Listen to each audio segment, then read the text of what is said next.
really good that so many of you made it up here and still breathing. I know there's not a lot of oxygen in this room, but we're really gonna make it worthwhile for the next couple of minutes.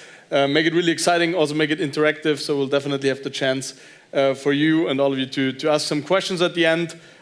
So really looking forward to learning actually today. Volker, thanks for being with us. Thanks for taking the time.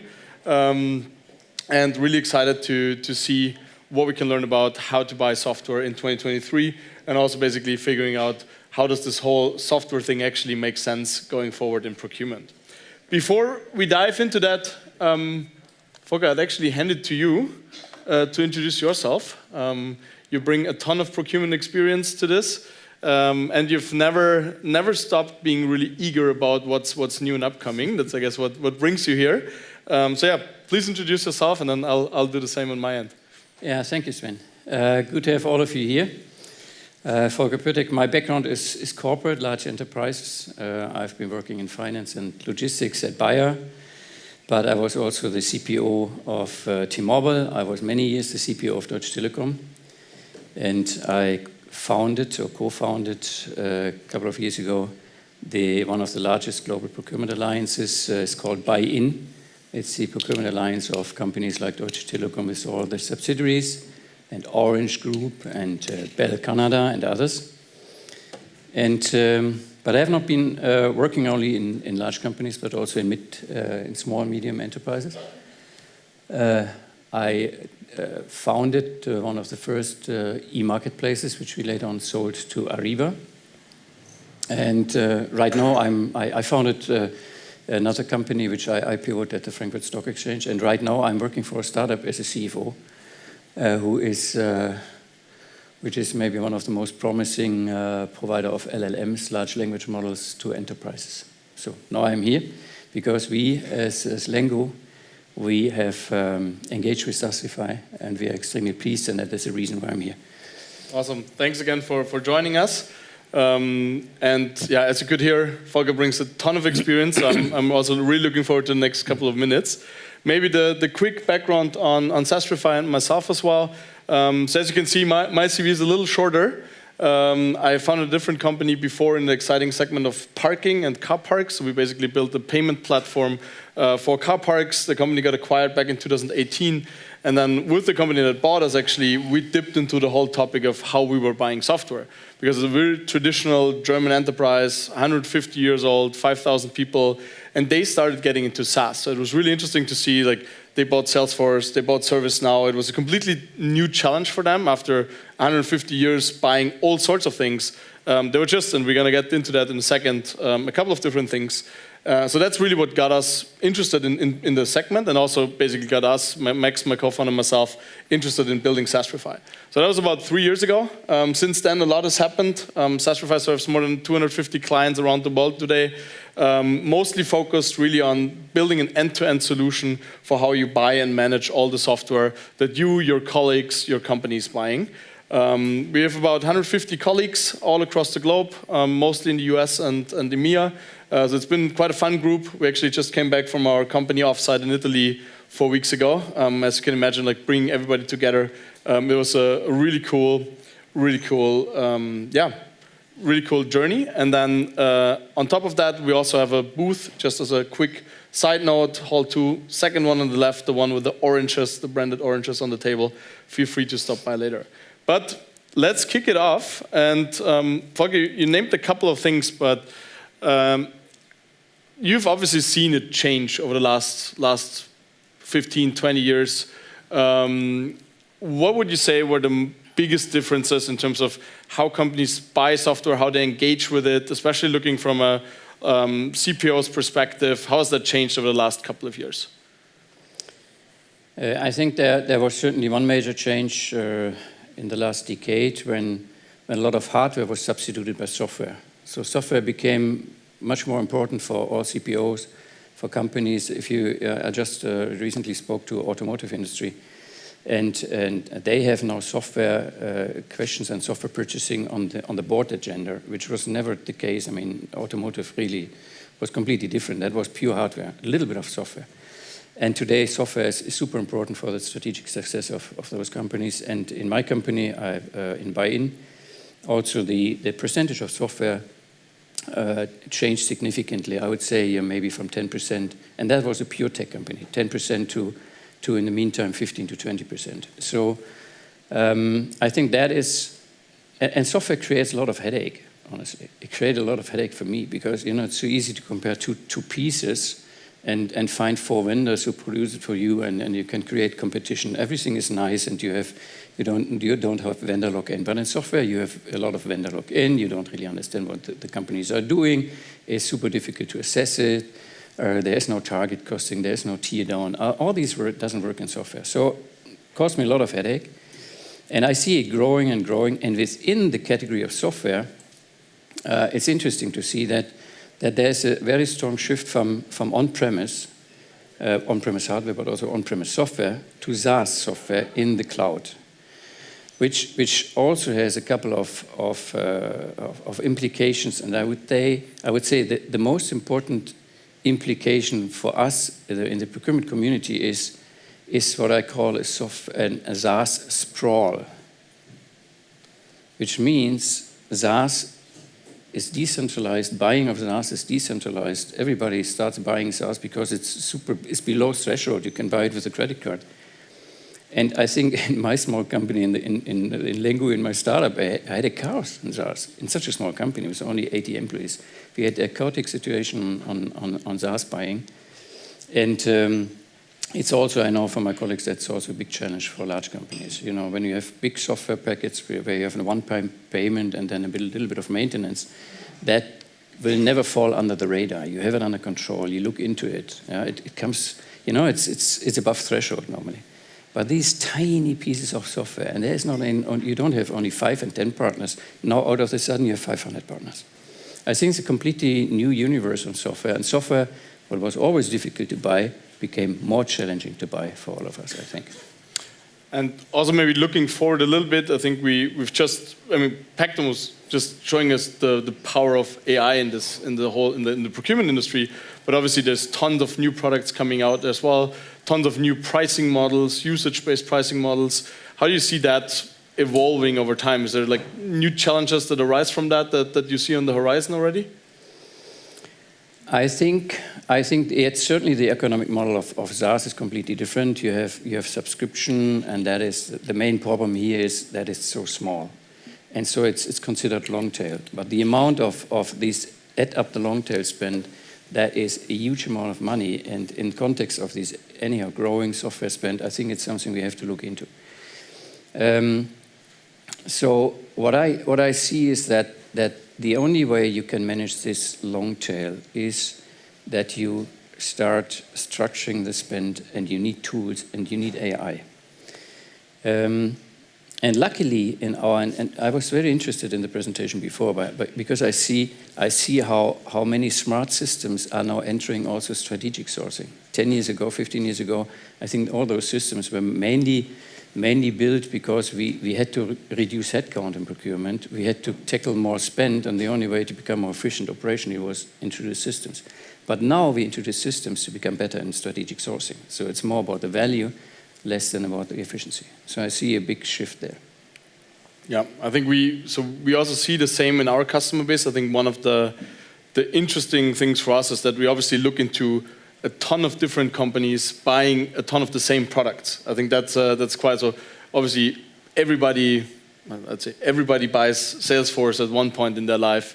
Everybody buys the Miros of this world, the Zooms of this world. And it's really interesting on how those pricing models change over time and how much more difficult it gets for the companies that we work with to really get a grip on, this product is now a different name than last year. It's actually kind of the same license, but they repackage it. I mean, obviously, I come from the startup world, so I can relate in some points.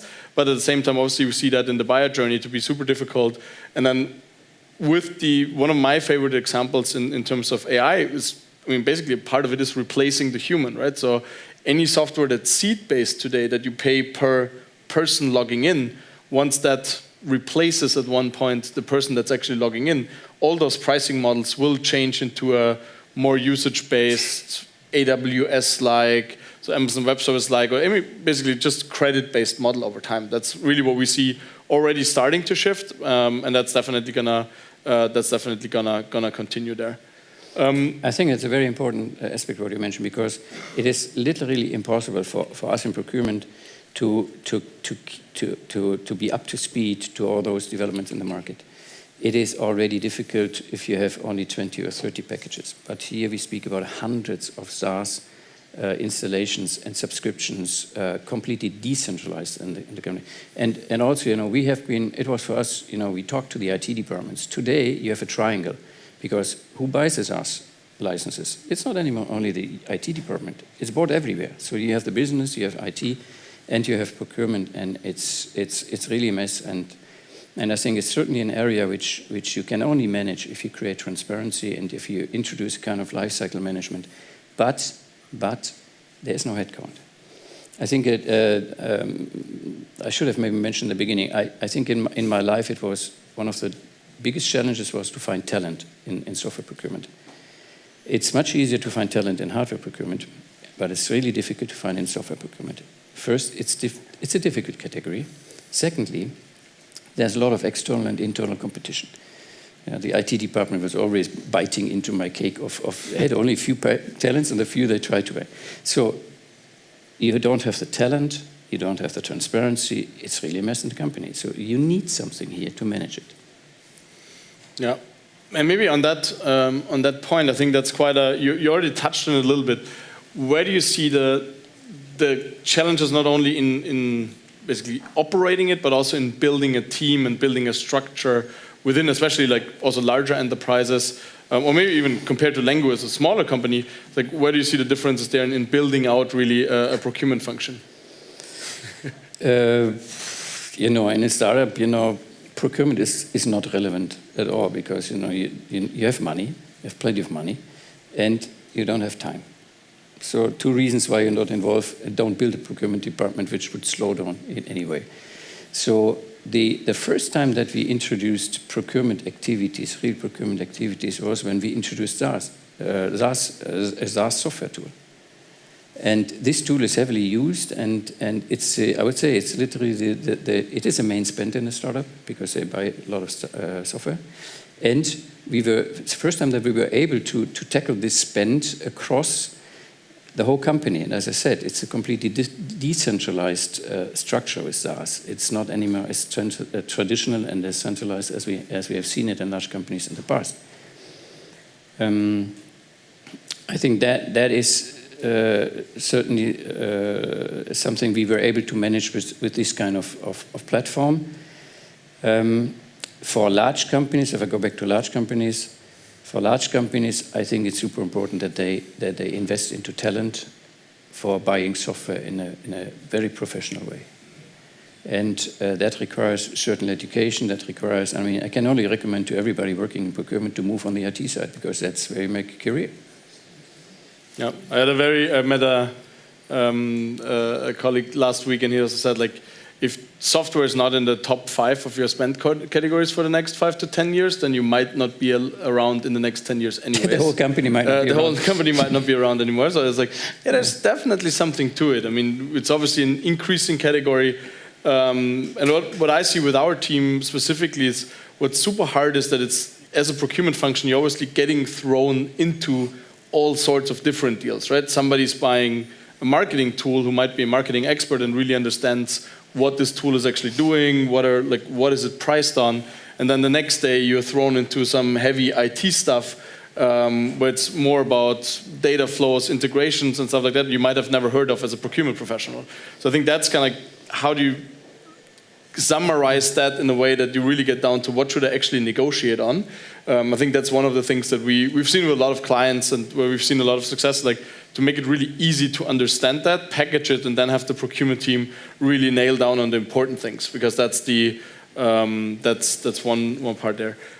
Maybe one remark also, because the Pactum, I don't know how many saw the Pactum presentation, but it was really interesting because they found a way to tackle long tail. But the way they tackle long tail is certainly not the way you negotiate software, because in software you have a lot of vendor lock-in. 2 pieces of software are not comparable. So this works for hardware. This works for classical, typical hardware stuff. But if you see, European companies in Europe, many of them are flat. At least they are flat within Europe. They are growing maybe somewhere else, but many of them are flat.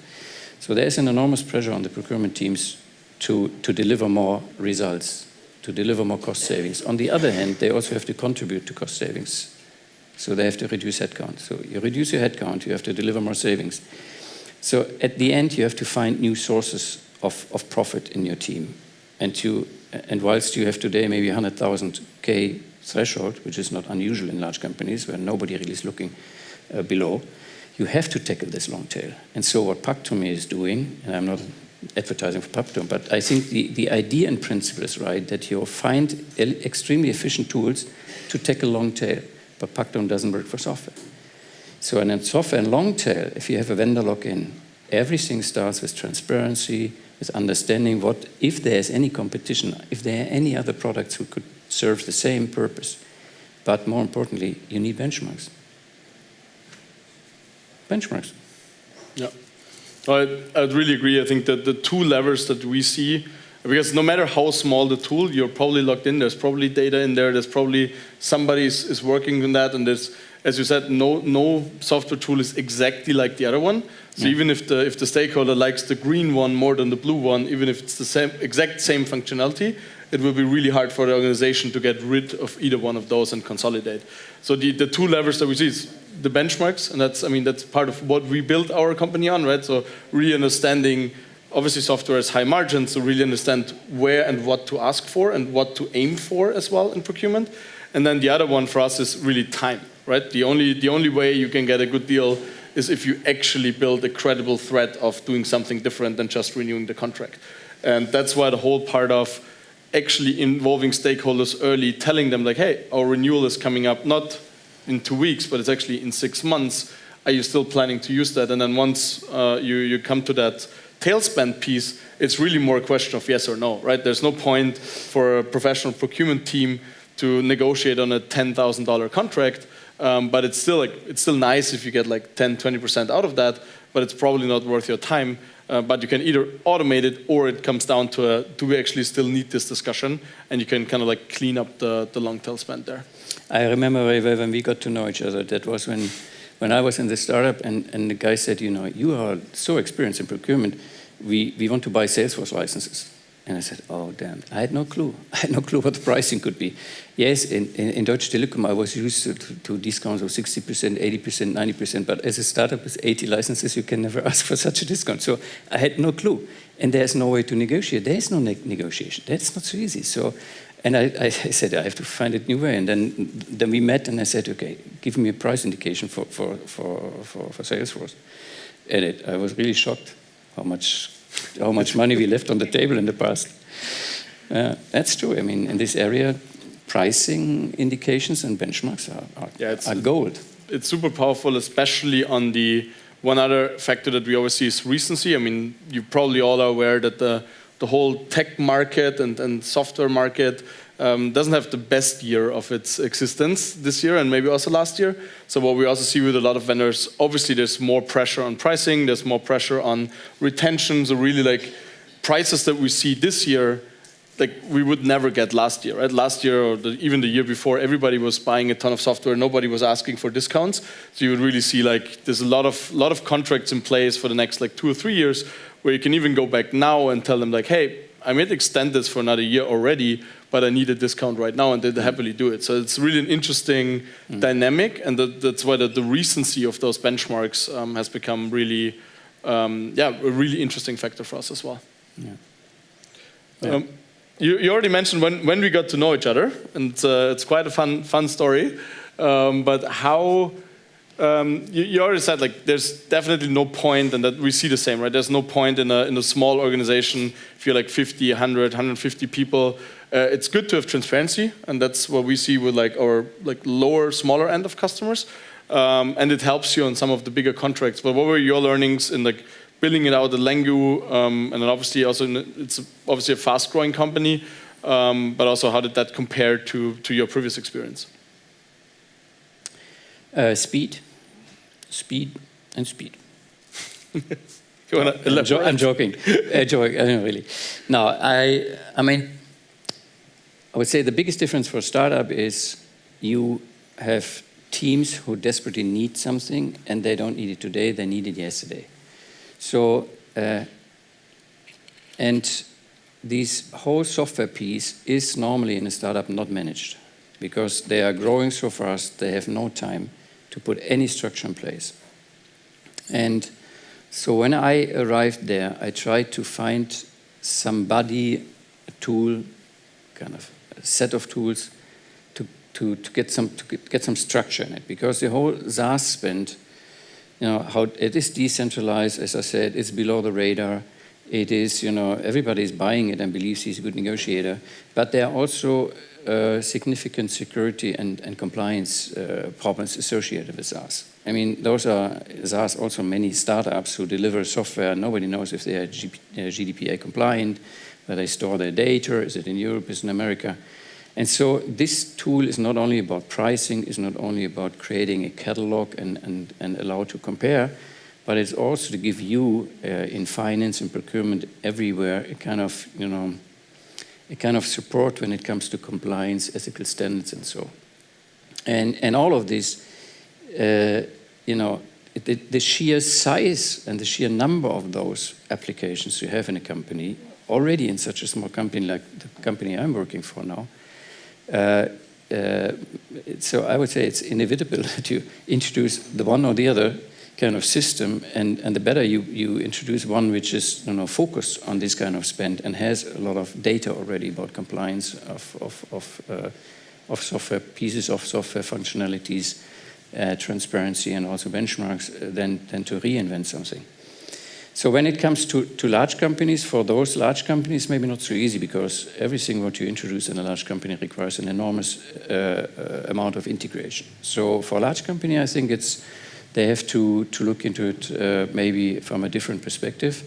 But when I speak to colleagues who also run large procurement spend, like also 10 million, a billion, or 20 billion, they also say, Volker, we were always, we believe that this one central procurement system is what we want to have, and that will cover everything.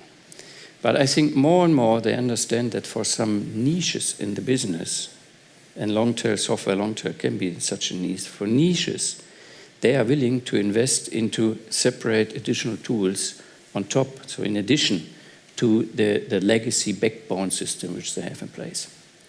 And so when we got to know each other, I believe that is a typical solution for SME, who don't have a lot of procurement expertise and so, and not the size. But in the meantime, I believe it's also very interesting for long-tail software, long-tail in large enterprises, just because you don't have the resources, and I think there's no system in place right now which can cover this.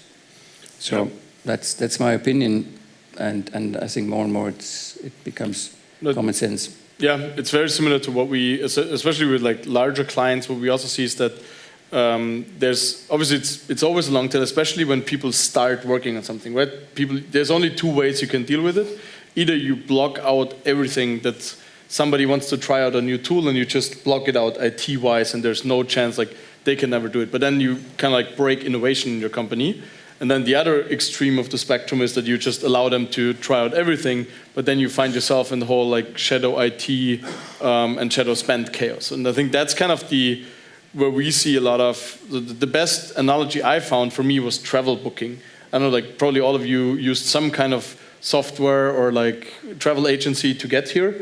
And for me it's very similar actually. It's like you want to give employees kind of the private B2C experience, right? It should be like booking your business travel should be as easy as using booking.com for your private travel, but it should obviously be within company guidelines. And that's kind of like exactly what we try to mimic as well. It should be as easy as just signing up to any SaaS tool that you find interesting, but it should be compliant. It should be within the cost guidance. So that's really the challenge that we see for many of larger companies. So like, how do you handle that intake? And then it comes to obviously how do you consolidate? If you think about M&A, How do you actually know, like, where should I consolidate? Where can I put contracts together? So the transparency piece is the root of it all. But then there's countless options to really work with that setup. Yeah. We have only 4 minutes left. Do we want to ask maybe the audience if they have questions? Exactly. That's the any questions from all of you? Thank you. What's your perspective on asking a provider to run a pilot or a proof of concept?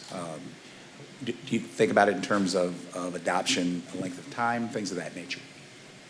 We're trying to procure SaaS. Can you repeat the question?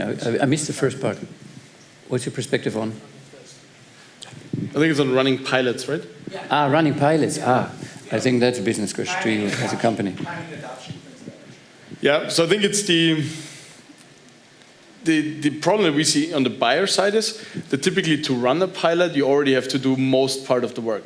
That's what we see with especially SaaS companies. Like the minute you have to send data, actual data in there to run the system to try it really out, you already have to gone through IT approval, legal approval, all those kinds of things. So I think at the same time, it really depends on your business case. So typically, what we see with a lot of SaaS companies that get bought by our clients, that they start small, they get an actual contract for it, but it's for one business unit or it's for one country. So it's not like I try it out for 3 months and then it's done, but it's like I commit to the first year, but I carve it down to one central piece where I really wanna have it done, and then I grow from there. I think that's that gives you the least risk. Because everything that has a timer on it for 3 months, for example, you might just take 3 months to actually onboard it, and then you will never see the real impact from it. Do you mean only pilots for SaaS software in general, or a pilot with Sastrify? With SaaS in general. No. In SaaS in general. The providers really push for long-term contracts. Yeah, sure. Yeah. I mean, we also we try to avoid it as much as possible, because for the same reason, right? It's especially unpaid pilots doesn't make sense for any SaaS company. You have all the work. People might not be interested in putting the work in because it only works if both sides put the work in. And that's what we've seen great success with. Let's do a small contract. Everybody commits. Everybody has some skin in the game. And then once we see it works on the small, in the presentation earlier was a similar setup, right? Then you roll it out. So for me, that's actually the fairest way to go about it.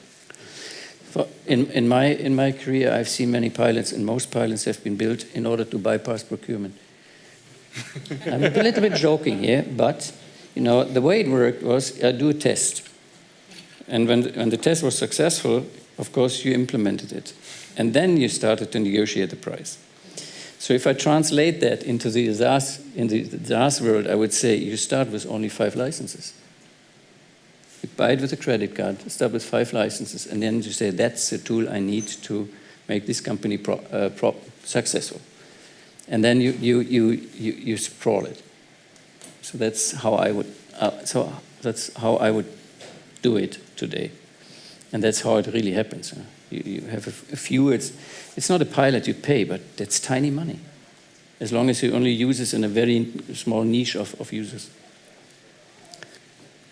You just mentioned that, I speak so loud. You just mentioned that would be good to do a trial, for example, for a smallest period or with not that much licenses. That's what's happening basically at the company that I work for. How do I keep complying with the procurement part of having competition when we have the technical side doing such trials and always bringing single sources on the table when we talk about SaaS solutions? Yeah, I think a big part is there's always alternatives, right? There's always, the last alternative that you have is building it yourself.